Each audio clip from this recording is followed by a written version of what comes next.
Social influence एक ऐसे process को कहा जाता है जिसमें हम किसी दूसरे इंसान की वजह से या लोगों के ग्रुप की वजह से, किसी सोसाइटी की वजह से, ग्रुप की वजह से, ग्रुप ऑफ पीपल की वजह से अपनी सोच, अपना रवैया और अपनी फीलिंग्स तब्दील कर लेते हैं। वो काम जो हमें ठीक लग रहा होता है या हमारा दिल कर रहा होता है उसे भी तब्दील कर देते हैं। हम अपने बिहेवियर्स चेंज करते हैं, अपनी सोच बदल देते हैं दूसरों की वजह से। इस प्रोसेस को सोशल इन्फ्लुएंस इस वजह से कहा जाता है क्योंकि दूसरे हमारी सोच, हमारे रवैये और फीलिंग्स पे असरअंदाज होते हैं। Types of social influence. Social influence की हार्वर्ड के साइकोलॉजिस्ट हर्बर्ट कैलमैन ने 1985 में 3 डिफरेंट टाइप्स इंट्रोड्यूस करवाई थी। सबसे पहली टाइप थी कंफॉर्मिटी। कंफॉर्मिटी का मतलब होता है अडेप्टेबिलिटी या चेंज करने का एक्सटेंट। कंफॉर्मिटी मतलब किस हद तक हम अपने आप को दूसरों की वजह से तब्दील करेंगे। कंप्लायंस का मतलब होता है मानना, यानी कि हम किसी की रिक्वेस्ट को मान के अपने आप को तब्दील करेंगे। और ओबीडियंस का मतलब होता है कि हम किसी अथॉरिटी की वजह से, किसी ऐसी फिगर की वजह से जो स्टेटस में हमसे हाई है, उसकी इज्जत करते हुए उसकी बात मानते हैं और अपना बिहेवियर चेंज कर लेते हैं। सबसे पहले कंफॉर्मिटी। कंफॉर्मिटी हमारे पास आता है कि किस हद तक हम दूसरे इंसान या इंसानों के ग्रुप की वजह से अपने आप को तब्दील करते हैं। कंफॉर्मिटी में हम मजीद कुछ चीजें देखेंगे जिसमें मुजफ्फर शरीफ की स्टडी या एक्सपेरिमेंट आता है। उसके बाद हम ये देखेंगे कि लोग अपने आप को तब्दील क्यों करते हैं, अपने बिहेवियर को दूसरों की वजह से क्यों तब्दील करते हैं, उसके 2 रीजंस देखेंगे। और 4 ऐसी सिचुएशंस देखेंगे कि जो सिचुएशन आपकी लाइफ में आ जाती है, किसी भी इंसान की लाइफ में 4 ऐसी सिचुएशंस हैं जो आएंगी तो वो इंसान अपनी बात को छोड़ के दूसरों की बात को मानते हुए अपनी फीलिंग्स, अपने बिहेवियर वगैरह को चेंज करेगा। कंफॉर्मिटी तब होती है जब कोई इंडिविजुअल, यानी कि आप अपने बिलीफ, अपने एटीट्यूड या बिहेवियर को किसी लार्जर नंबर ऑफ ग्रुप या लार्जर नंबर ऑफ पीपल के साथ मैच करने के लिए चेंज करते हैं। यानी कि आप मेजॉरिटी के साथ अपनी राय मिलाने के लिए अपने आप को एडजस्ट करते हैं, अपना बिहेवियर और अपनी सोच तब्दील कर लेते हैं। इसकी वजह ये होती है कि आप पे ग्रुप प्रेशर होता है, आपको सोशल रिजेक्शन का डर होता है और आप उस नंबर ऑफ पीपल में फिट होने के लिए अपनी राय तब्दील कर लेते हैं। आपकी राय दूसरों की राय से इन्फ्लुएंस्ड होती है। यहाँ पे आपको कोई एक्सटर्नल फोर्स या सामने वाले लोग फोर्स नहीं करते कि आप अपनी राय तब्दील करें, बल्कि आप सोशल रिजेक्शन के डर की वजह से और सामने वालों को देखते हुए अपनी राय मेजॉरिटी लोगों के मुताबिक कर लेते हैं। मिसाल के तौर पे टीचर आपसे एक गेस करने का बोलती हैं कि गेस करें एनुअल डे कौन सी डेट को होगा। सारी क्लास 4 जनवरी बोल रही है जबकि आपको लगता है ये 5 जनवरी है। एक्चुअली में वो डेट 5 जनवरी ही होगी, लेकिन मेजॉरिटी को देखते हुए आपको अपनी राय पे शक होगा या फिर आपको लगेगा कि आप मिसफिट हैं, इसलिए आप अपनी राय तब्दील कर लेंगे और मेजॉरिटी की हाँ में हाँ मिला देंगे। तो कंफॉर्मिटी एक ऐसा प्रोसेस है जहाँ पे आप दूसरे ग्रुप को ऑब्जर्व करते हुए सोशल रिजेक्शन के डर से या फिर उस मेजॉरिटी ग्रुप में फिट होने के लिए अपनी राय या रवैये को उनकी राय और रवैये के हिसाब से एडजस्ट कर लेते हैं। Studies of conformity. तो अर्ली साइकोलॉजिस्ट्स ने कंफॉर्मिटी कंफॉर्मिटी क्या है, एक ऐसा लेवल जिस पे आप मेजॉरिटी के साथ मैच करने के लिए, ज्यादा लोगों के साथ मैच करने के लिए अपना बिहेवियर, अपनी सोच, अपना एटीट्यूड तब्दील कर लेते हैं। तो इस फैक्टर को पढ़ने के लिए अर्ली साइकोलॉजिस्ट ने 2 स्टडीज दी थी। सबसे पहली स्टडी थी a guess in the dark, ये मुजफ्फर शरीफ की स्टडी थी। और दूसरी स्टडी थी a plain as day. A guess in the dark पहली स्टडी मुजफ्फर शरीफ की स्टडी थी 1936 में, जिसने कंफॉर्मिटी का कंसेप्ट हमें दिया था।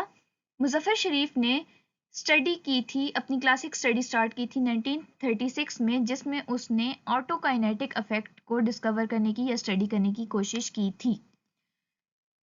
अर्ली साइकोलॉजिस्ट या मुजफ्फर शरीफ की स्टडी से पहले साइकोलॉजिस्ट ये डिस्कवर कर चुके थे कि अगर एक कंप्लीटली अंधेरे कमरे में एक इंसान को सुई की नोक के बराबर की रोशनी दिखाई जाएगी वो रोशनी भले ही मूव ना कर रही हो, लेकिन वो इंसान ये समझेगा कि वो रोशनी मूव कर रही है, वो लाइट मूव कर रही है, जबकि रियलिटी में ऐसा कुछ भी नहीं होता। ये एक इल्यूजन है। ऐसा सिर्फ उस इंसान को लग रहा होता है, वो ऐसा परसीव कर रहा होता है, रियलिटी से इसका कोई रिलेशन नहीं होता, वो लाइट मूव नहीं कर रही होती। बस इसी इफेक्ट को स्टडी करने की कोशिश शरीफ ने की थी, मुजफ्फर शरीफ ने। उसने अपने पार्टिसिपेंट्स को एक अंधेरे कमरे में स्टे करवाया और उसके बाद उन्हें पिन पॉइंट के बराबर की लाइट दिखाई और उनसे एस्टिमेट लगवाया कि आप बताएं आपके मुताबिक ये लाइट कितना डिस्टेंस ट्रेवल करती है। वो उनकी इल्यूजन ही थी, लेकिन उनसे एक गेस लगाने को कहा गया था।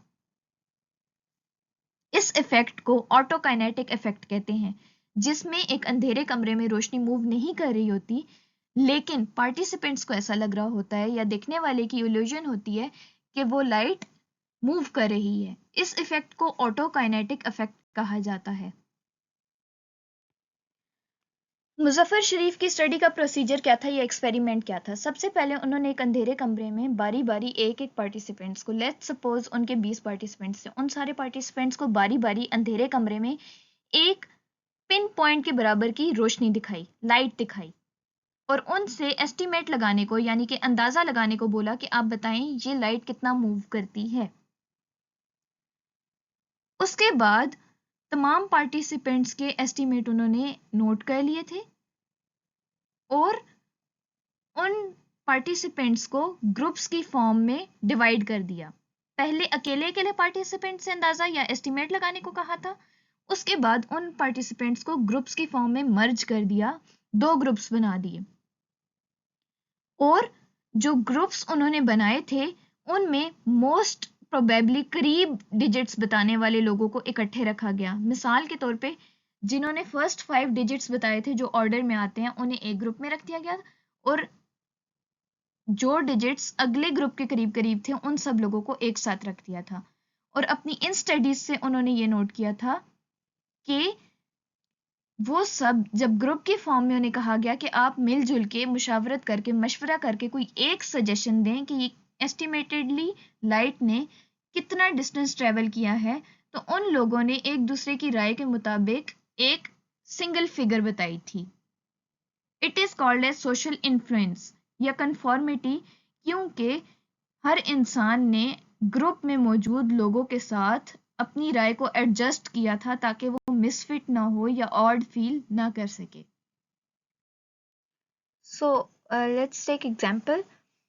मुजफ्फर शरीफ ने 20 लोगों से बारी बारी अंधेरे कमरे में ले जाके पिन पॉइंट के बराबर रोशनी दिखा के ये पूछा था कि आप बताएं आपने इस रोशनी को अंदाजन कितना मूव करते हुए देखा है, जिनमें से 10 लोगों का अंदाजा 2 से लेके 4 तक था और बकाया 10 का 4 से 6 तक, तो टोटली उनके अंदाजे 2 इंचेस से लेके 6 इंचेस तक थे। फिर मुजफ्फर शरीफ ने 10-10 लोगों के 2 ग्रुप्स बना दिए। पहले 10 लोग वो थे जिन्होंने 2 से 4 तक काउंट बताए और आखिरी 10 या दूसरा ग्रुप वो था जिन्होंने 4 से 6 इंचेस तक के एस्टिमेट लगाए। अब जब उन 2 ग्रुप्स को अपनी राय देने के लिए कहा गया था, तो वो नतीजतन इस राय पे पहुंचे थे कि जो 2 से 4 तक काउंटिंग वाले थे वो 4 पे अग्री कर गए और जो 4 से 6 तक थे वो भी 4 पे ही अग्री कर गए।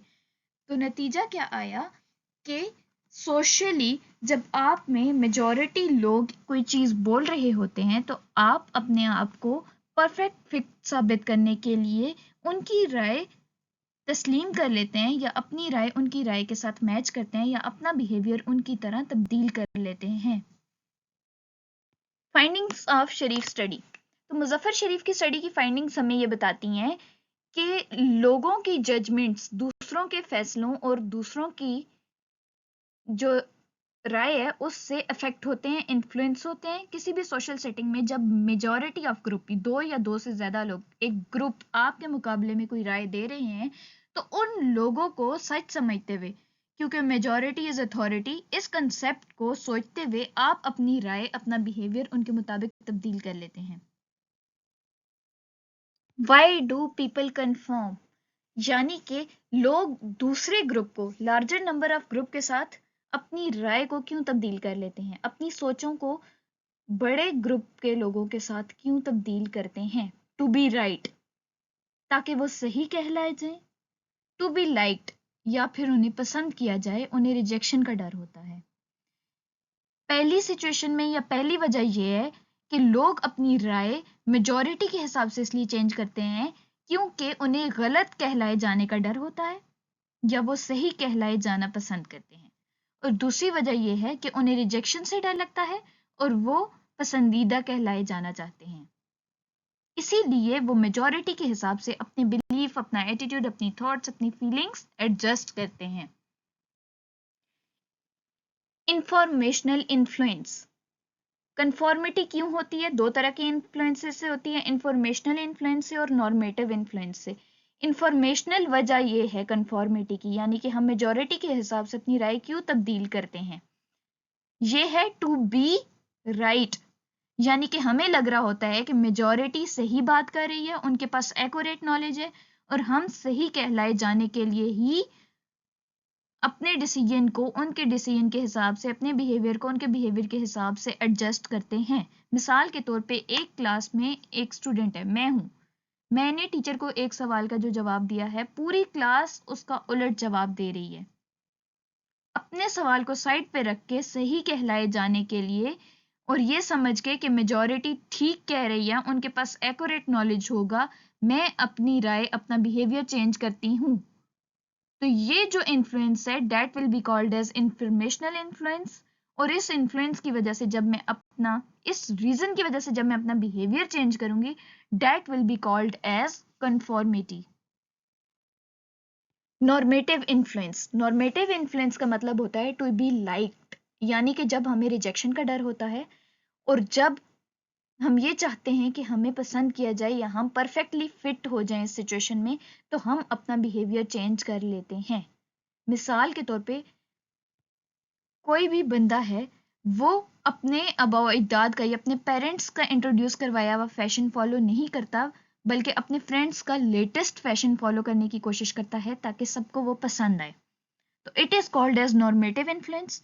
जब हम दूसरों के नज़रों में अच्छा दिखने के लिए कोई एक्शन अडॉप्ट करते हैं, कोई बिहेवियर परफॉर्म करते हैं, तो ये जो प्रोसेस है कि हम अच्छा दिखने के लिए कर रहे हैं, it is normative influence.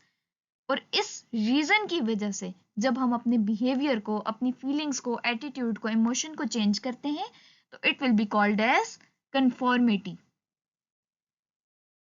When do people conform, यानी कि ऐसी कौन कौन सी सिचुएशंस हैं जिनमें लोग अपनी राय मेजॉरिटी के हिसाब से चेंज करना पसंद करते हैं या अपनी राय और बिहेवियर को मेजॉरिटी की राय के हिसाब से तब्दील कर लेते हैं। सबसे पहली सिचुएशन आ जाती है ग्रुप साइज। जब आपके मुखालिफ या जो आपका डिसीजन है उसके मुखालिफ डिसीजन वाले, उसके अपोजिट या उससे चेंज डिसीजन वाला ग्रुप ज्यादा बड़ा होता है। लेट्स सपोज क्लास में 4 बच्चे आपके जवाब से सहमत हैं या आपके जवाब से रजामंद है, जबकि बकाया 10 बच्चों का कहना यह है कि आप गलत कह रहे हैं। तो लार्जर स्केल एक सोशल प्रेशर डालता है और आप अपनी राय तब्दील कर लेते हैं। मिसाल के तौर पे एक कमरा है जिसका टेम्परेचर माइनस में जा रहा है, ये फैक्ट है, ये रियलिटी है। माइनस में टेम्परेचर जा रहा है तो ऑब्वियसली कमरा ठंडा होगा, लेकिन कमरे में मौजूद 4 लोग ये कह रहे हैं कि ये नॉर्मल टेम्परेचर है।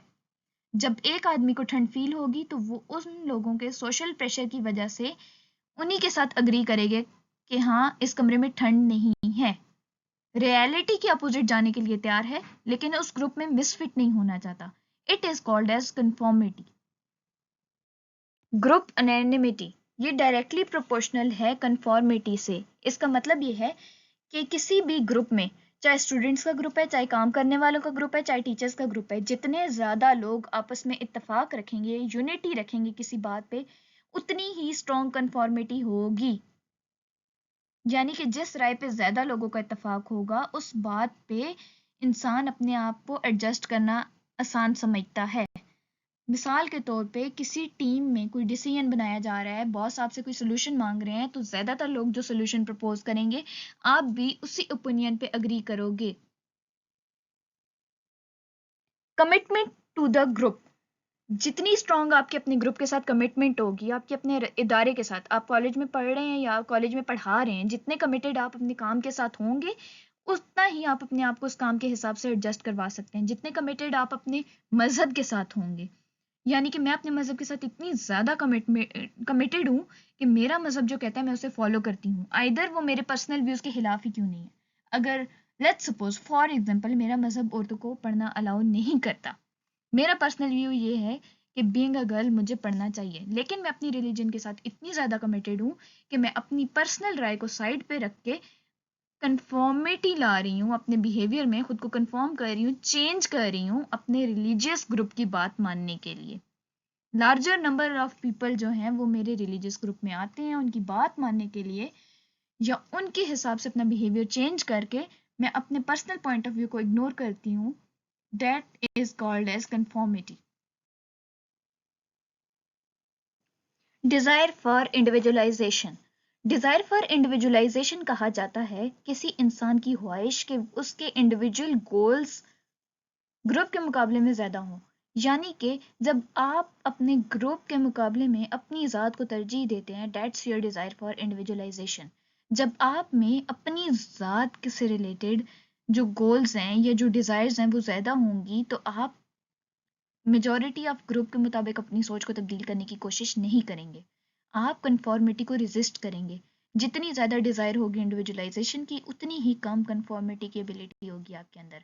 मिसाल के तौर पे कोई भी टीनेजर है, उसकी स्ट्रॉन्ग डिजायर है कि उसे इस तरीके से आइडेंटिफाई किया जाए कि वो लेटेस्ट फैशन ट्रेंड्स को फॉलो करता है, तो वो अपने माँ बाप के फैशन के हिसाब से अपने आप को एडजस्ट नहीं करेगा, उसमें कंफॉर्मिटी कम होगी। कंफॉर्मिटी के बाद नंबर सेकंड हमारे पास आ जाती है कंप्लायंस। कंप्लायंस में हम कंप्लायंस की डेफिनेशन देखेंगे, 6 बेसिस ऑफ सोशल पावर देखेंगे, यानी किस तरीके से कंप्लायंस को इंसान अडॉप्ट करता है, और 4 ऐसी टेक्निक्स देखेंगे जिनकी मदद से हम कंप्लायंस ला सकते हैं। सबसे पहले कंप्लायंस कहा जाता है जब हम सामने वाले इंसान या ग्रुप की रिक्वेस्ट की वजह से अपना बिहेवियर या एटीट्यूड चेंज करेंगे। यानी कि मुझसे कोई इंसान या ग्रुप रिक्वेस्ट करेगा कि मैं अपना बिहेवियर चेंज करूं, उस रिक्वेस्ट पे जब बिहेवियर चेंज करूंगी तो उसको कंप्लायंस कहा जाता है, डायरेक्ट रिक्वेस्ट के पे। ये नहीं कि मैंने खुद ऑब्जर्व किया है। इस केस में जो फोर्स हमें मोटिवेट करती है कि हम अपना बिहेवियर चेंज करें, वो इंटरनल नहीं होती, वो एक्सटर्नल होती है। हम हमारी इंटरनल फीलिंग्स जो भी हों, हम एक्सटर्नल रिक्वेस्ट को एक्सेप्ट करते हुए अपना बिहेवियर चेंज करते हैं। इसलिए इसको एक्सटर्नल फोर्स या active form of social influence कहा जाता है। ये एक्टिव फॉर्म इसलिए है कि हमारी इंटरनल प्रोसेसेस को या इंटरनल कॉग्निशंस को टाइम ही नहीं मिलता कि हम सोचें हमें क्या चाहिए। हम एक्सटर्नल रिक्वेस्ट को यस और नो रिप्लाई कर देते हैं। 6 basis of social power. French और रेवन ने 1959 में यह बताया था कि 6 मैकेनिज्म इस किस्म के हैं जिनकी मदद से हम दूसरों की रिक्वेस्ट्स को अप्रूव करते हैं और दूसरों की रिक्वेस्ट या डिजायर के हिसाब से अपना बिहेवियर चेंज करते हैं। सबसे पहला मैकेनिज्म इसमें आ जाता है रिवॉर्ड्स, यानी जब कोई इंसान हमें कोई इनाम देगा, कोई इंसेंटिव देगा ताकि हम उसकी मर्जी का काम कर सकें, तो उसको रिवॉर्ड कहा जाएगा। पर्सनल रिवॉर्ड्स ये होते हैं कि हमने कोई अच्छा काम किया, सामने वाला मुस्कुराया, तो उसकी एक स्माइल के लिए हम मजीद अच्छे काम करेंगे, उसकी मर्जी के काम करेंगे। इम्पर्सनल रिवॉर्ड ये है कि मैंने अच्छी परफॉर्मेंस दी है किसी भी ऑर्गेनाइजेशन में, तो मेरी सैलरी बढ़ा दी गई है मनी की फॉर्म में, और फिर मैं मजीद अच्छे टास्क परफॉर्म करने की कोशिश करूंगी ताकि मुझे मजीद रिवॉर्ड्स मिल सकें। कोएशन, ये एक ऐसी एबिलिटी है जिसमें हम पनिशमेंट, धमकी या नुकसानात के डर की वजह से सामने वाले की बात मान लेते हैं। यानी कि हमें नुकसानात से डरा के कोई भी सुपरवाइजर, मैनेजर अपनी बात मनवा लेता है। मिसाल के तौर पे कोई सुपरवाइजर है, वो हमें पनिशमेंट देता है या फिर हमें कहता है कि अगर हमने 2 से ज्यादा छुट्टियां की तो हमारी सैलरी डिडक्ट कर ली जाएगी, तो हमें मजबूरन उसकी रिक्वेस्ट माननी पड़ती है, नेगेटिव कॉन्सिक्वेंसेस के डर की वजह से, मजबूरी की वजह से। एक्सपर्टीज, यानी कि हम सामने वाले की बात इसलिए भी मान सकते हैं कि अगर उसका नॉलेज हमसे ज्यादा हो, वो अपनी पर्टिकुलर फील्ड में हमसे ज़्यादा स्किल्ड हो, कॉम्पिटेंट हो, ज़्यादा कामयाब हो और हमें लगता हो कि उसके पास वैल्यूएबल इंफॉर्मेशन है, ज़्यादा एबल है, वो हमसे ज़्यादा कैपेबल है, उसके पास ज़्यादा एक्सपर्टीज़ है, वो ज़्यादा एक्सपर्ट है। मिसाल के तौर पे मैं बायो की टीचर हूँ, लेकिन मेरे मुकाबले में बायो के पीएचडी प्रोफेसर जो हैं, मैं उनकी बात ज़्यादा मानूंगी, उनकी रिक्वेस्ट या उनकी बात को सही समझूंगी, क्योंकि वो मुझसे ज़्यादा एक्सपर्ट हैं, उनकी अपनी फील्ड में एक्सपर्टीज़ हैं। इंफॉर्मेशन, जब इंडिविजुअल ये रियलाइज करे कि जो दूसरों को चाहिए या जिस इंसान ने हमसे अपनी बात मनवानी है, जो इंसान हमसे रिक्वेस्ट कर रहा है, वो उसके पास नॉलेज है, उसके पास हमसे कई ज़्यादा नॉलेज है, वो नॉलेज जो हमारे लिए यूजफुल हो। मिसाल के तौर पे मैं किसी प्रोजेक्ट पे काम कर रही हूँ, लेकिन मेरे प्रोजेक्ट सुपरवाइजर के पास उसकी डिटेल्स हैं कि उसके पास कितने फंड्स हैं, कितना टाइम है, कौन कौन सी रिसोर्सेज हैं, कहाँ कहाँ से वो रिसोर्सेज पिक की जा सकती हैं, कलेक्ट की जा सकती हैं, यूज की जा सकती हैं और किस तरीके से उन्हें यूटिलाइज किया जाएगा। तो मैं अपने प्रोजेक्ट सुपरवाइजर की मदद के बगैर अपना प्रोजेक्ट कंप्लीट नहीं कर सकती। ऐसे केस में हम भी सामने वाले के हिसाब से कंप्लायंस या अपने बिहेवियर को कंप्लाई कर सकते हैं। हमें उसकी बात मानना मजबूरी महसूस होती है और अपने इंटरनल राय को, अपने इंटरनल एटीट्यूड को इग्नोर करते हुए हमें सामने वाले की रिक्वेस्ट को एक्सेप्ट करना पड़ता है। रेफरेंट बिहेवियर, रेफरेंट बिहेवियर कहा जाता है एक ऐसे रिलेशनशिप को जिसमें आपकी तारीफ की जाती है, आपको एडमायर किया जाता है ताकि आप मजीद अच्छा परफॉर्म कर सकें। मिसाल के तौर पे एक ऐसा इंसान है कंपनी में जिसे सब पसंद करते हैं, जिसकी सारे तारीफ करते हैं, जिसकी सैलरी भी बहुत ज़्यादा है, तो मैं कोशिश करूंगी कि उस इंसान जितनी कैपेबल हो जाऊं ताकि सारे मेरी भी तारीफ करें। रेफरेंट पावर नेगेटिव भी हो सकती है। नेगेटिव इस तरीके से कि जिस इंसान की माशरे में कोई इज्जत नहीं है, मैं अवॉइड करूंगी कि मैं इसके जैसी ना हो जाऊं। लेजिटिमेट अथॉरिटी, लेजिटिमेट अथॉरिटी से कहा जाता है कि हम उस इंसान की बात भी मानते हैं, उस इंसान की रिक्वेस्ट भी एक्सेप्ट करते हैं जिसके पास किसी ऑर्गेनाइजेशन में कोई अथॉरिटी हो, कोई ओहदा हो या वो हमसे हाई स्टेटस पे हो। लेट्स सपोज मैं प्रोजेक्ट असिस्टेंट हूँ, लैब असिस्टेंट हूँ, लेकिन मैं लैब में कोई चेंजेस नहीं ला सकती, कोई चीज़ यूज़ नहीं कर सकती, कोई चीज़ बाहर नहीं लेके जा सकती जब तक कि मुझे प्रोजेक्ट सुपरवाइजर की इजाज़त नहीं है। अब रॉबर्ट ने 1993 में हमें 4 ऐसी टेक्निक्स बताई थी जिनकी मदद से हम दूसरे इंसान से अपनी रिक्वेस्ट्स कंप्लीट करवा सकते हैं, एक्सेप्ट करवा सकते हैं।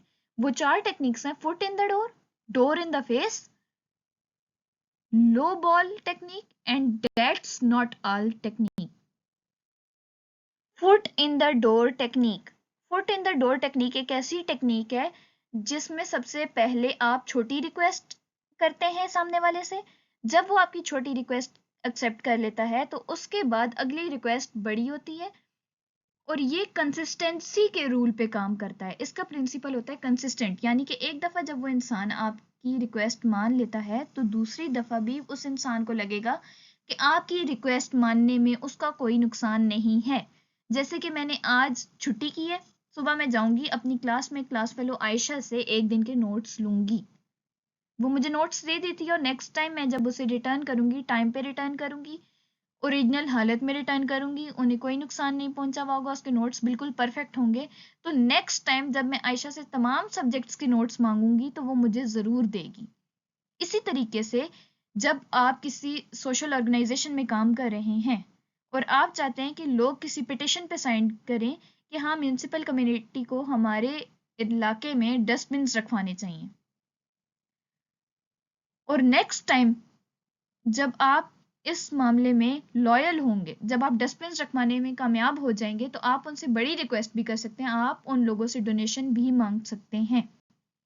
यानी कि छोटी रिक्वेस्ट जब आपकी सक्सेसफुल हो जाती है तो उसके बाद आप उनसे बड़ी रिक्वेस्ट करते हैं और ये कंसिस्टेंसी के प्रिंसिपल पे काम करती है, यानी कि ये कंसिस्टेंट होती है। एक रिक्वेस्ट कामयाब होगी, अगली कामयाब होगी, अगली एक्सेप्ट होगी और उसके बाद अगली।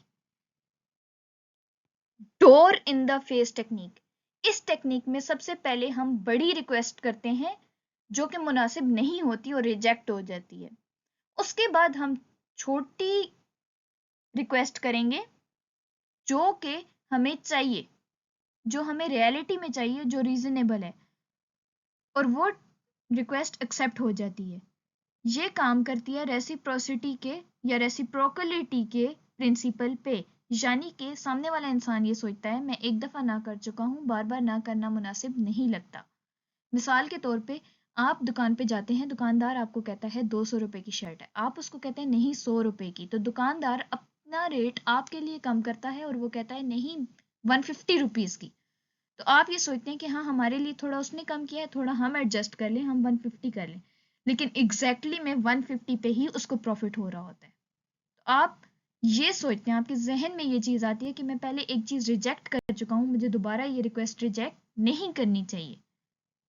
This technique is called as door in the face technique. Low ball technique.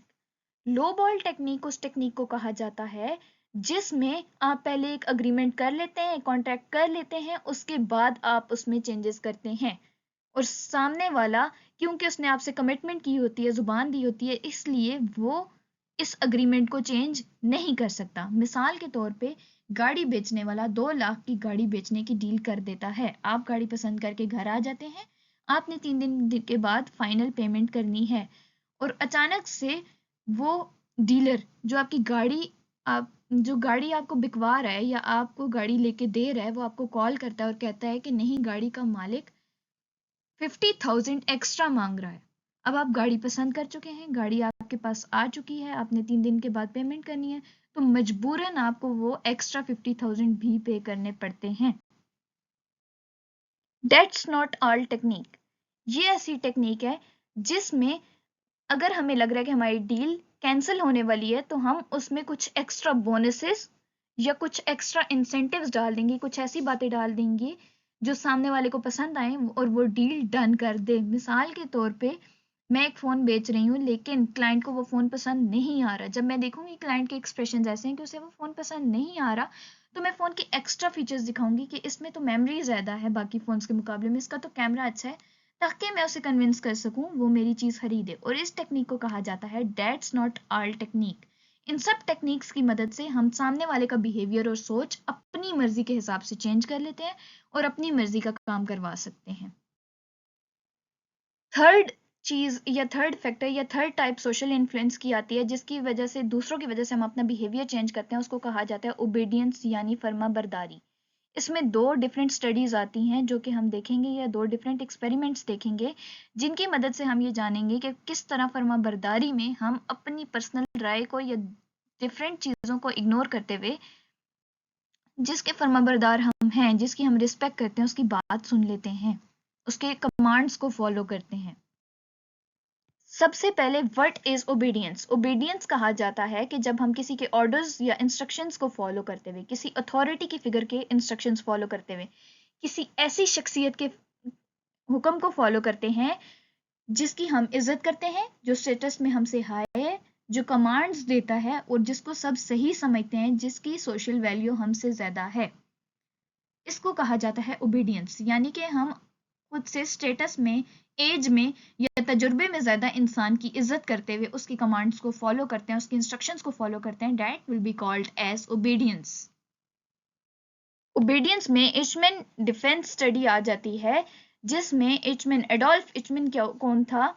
Nazi official का एक हाई रैंकिंग ऑफिसर था 1962 में, जिसे सजाए मौत दे दी गई थी क्योंकि वो होलोकास्ट के दौरान, लॉजिस्टिक्स ऑफ होलोकास्ट के दौरान, जो कि वर्ल्ड वॉर 2 में हुई थी, 6 मिलियन ज्यूज की मौत का जिम्मेदार ठहराया गया था। जब 1961 में उससे बयान लिया गया तो उसने कहा कि जो ऑर्डर्स उसे दिए गए थे वो उसके लिए सुप्रीम थे, या उन ऑर्डर्स को उसने सिर्फ और सिर्फ ऑर्डर्स को फॉलो किया है। उसने अपनी डायरी में जेल के दौरान ये लिखा था, the orders were for me the highest thing in my life and I had to obey them without questions. यानी कि जो ऑर्डर्स मुझे दिए गए थे वो मेरे लिए मेरी जिंदगी का सुप्रीम मकसद थे और मुझे उन्हें बगैर किसी सवाल के मानना था। वो अपने करियर के साथ इतना सिंसियर था कि उसे हर हाल में ओबीडियंस ही दिखानी थी, इसलिए उसने उन ज्यूज को पर्सनली किसी ग्रज की वजह से नहीं मारा था, पर्सनली वो उन लोगों की मौत का जिम्मेदार नहीं था, लेकिन वो सिर्फ और सिर्फ ऑर्डर्स फॉलो कर रहा था। इस बिहेवियर ने साइंटिस्ट को या इस वाकये ने साइकोलॉजिस्ट्स को मोटिवेट किया था कि वो ह्यूमन ओबीडियंस को स्टडी करें कि ऐसा कौन सा जज्बा है जिसके तहत उसने अपने अंदर की राय को या अपनी अंदरूनी आवाज को इग्नोर करते हुए इतने सारे लोगों की मौत का सबब बन गया। मिलग्राम एक्सपेरिमेंट्स। स्टैनले मिलग्राम ने 1960 में सीरीज ऑफ एक्सपेरिमेंट्स कंडक्ट किए थे ताकि वो देख सके कि कैसे अथॉरिटी की वजह से या हाई स्टेटस की वजह से कोई इंसान दूसरों को अपना ओबीडियंट बना सकता है। Experiment design. तो स्टैनले ने एक कमरे में 2 पार्टिसिपेंट्स लिए थे, यानी कि कुछ थे लर्नर्स जो कि एक्टर्स थे और कुछ थे टीचर्स जो कि रियल पार्टिसिपेंट्स थे, और वो खुद एक्सपेरिमेंटर था। उसने अपनी मौजूदगी में टीचर से कहा था कि वो टीचर और स्टूडेंट से कहा कि मेमोरी लर्निंग एक्सपेरिमेंट करेंगे हम। टीचर कुछ चीज सिखाएगा और वो पार्टिसिपेंट्स जो लर्नर हैं, जो स्टूडेंट्स हैं, वो चीज सीखेंगे और टीचर को जवाब देंगे, और जिस स्टूडेंट का जवाब गलत होगा टीचर उसको इलेक्ट्रिक शॉक देगा और जितनी मिस्टेक्स ज्यादा होंगी शॉक सीवियर होते जाएंगे। ऑल्दो वो शॉक सच में नहीं थे, लेकिन जैसे जैसे टीचर ने शॉक लगाए गलत जवाब पे, जैसे जैसे टीचर ने सवाल किए स्टूडेंट्स के जवाब गलत आए, टीचर उन्हें सीवियर शॉक्स देता गया और उनके रिएक्शन मजीद ड्रामेटिक होते गए जब तक कि वो उस रूम में मौजूद था, क्योंकि उन्हें पता था कि यही हमारा एक्सपेरिमेंटर है, ये सिचुएशन ये इंसान कंट्रोल कर रहा है। जैसे ही वो रूम के बाहर गया और उसने फोन के थ्रू कम्युनिकेट करना शुरू किया, टीचर और स्टूडेंट को पता चल गया कि वो हमें ऑब्जर्व नहीं कर रहा है, तो उन्होंने परफेक्टली परफॉर्म करना छोड़ दिया था। ऑल्दो के शॉक्स रियल में नहीं थे, लेकिन उन्होंने अपना काम अच्छे तरीके से करना छोड़ दिया, जिसकी वजह से उसने ये ऑब्जर्व किया था कि अथॉरिटी फिगर जब रूम में प्रेजेंट थी, इंस्ट्रक्शंस दे रही थी, तो उन्हें परफेक्टली फॉलो किया जा रहा था, ओबीडियंट थे वो लोग। लेकिन एक्सपेरिमेंटर की गैर मौजूदगी में उन्होंने अपने काम को सीरियसली नहीं लिया और ओबीडियंस शो नहीं की थी।